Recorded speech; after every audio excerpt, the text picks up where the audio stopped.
All right, ma'am. With that, I would like to thank you for taking out time and speaking to us on the broadcast. Viewers, we will continue to track more developments from Los Angeles, but meanwhile, we're shifting our focus to the Middle East, wherein a significant development, a draft of a ceasefire and hostage release deal has been presented to Israel and Hamas, aiming to end the ongoing war in Gaza. Now, following a breakthrough in negotiations attended by envoys from both outgoing US President Joe Biden and President-elect Donald Trump, the deal includes key components such as a ceasefire, the release of hostages, and enhanced security for Israel. Meanwhile, Joe Biden has expressed optimism, saying that the deal is on the brink of coming to fruition. Meanwhile, Hamas has also indicated its eagerness to reach an agreement. The deal presented by Qatar outlines provisions for the release of up to 33 hostages, with further talks scheduled to take place in Doha. Both the United States of America as well as Israeli officials have voiced confidence in the nearing conclusion of the negotiations, with gaps between the parties gradually coming closer. My colleague Brian Anthony Thomas with us on the broadcast. Brian, significant development. The war has been raging for about a year and a half. It's been a long time since the massacre took place on the 7th of October last year in Israel. Meanwhile, we're seeing a significant development.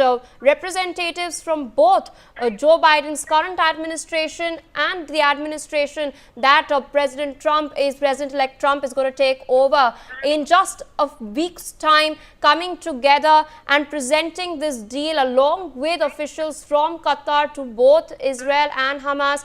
This deal, in fact, outlines three important things. The fact that it outlines a ceasefire, the release of about 33 hostages, and enhanced security for Israel. Are we seeing perhaps an end to the war happening very soon? Well, Pia, now the negotiation between both Israel and Hamas remains precarious, as international mediators, including officials from the US, Egypt and Qatar, are working extensively to secure a ceasefire and the release of hostages held in Gaza. Now, very significant progress also was made overnight with the proposed deal, now which is under review by both parties. Mediators have also urged urgency, with the next 24 to 48 hours being critical to finalize the agreement. Now, very importantly, Hamas demands a full Israeli withdrawal and an end to hostilities, while Israel insists on retaining strategic positions in Gaza. There is a detail of a phased ceasefire that are under discussion, with a partial hostage release potentially marking the first phase.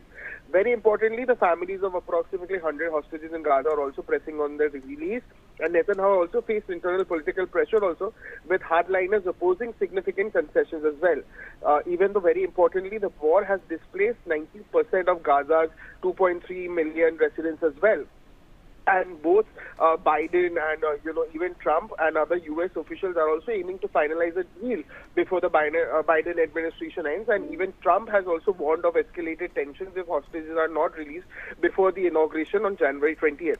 And now there have been protests also, where demonstrations for and against the potential agreement in Israel are continuing, with families of hostages are also urging resolution. There are local residents also who are expressing skepticism, also waiting for a tangible outcome on the ground to believe in a ceasefire. And this remains a very pivotal moment also in efforts to end this very devastating conflict that you rightly mentioned as well, Pia, with the coming days also determining whether a breakthrough is possible or further setback will ensure.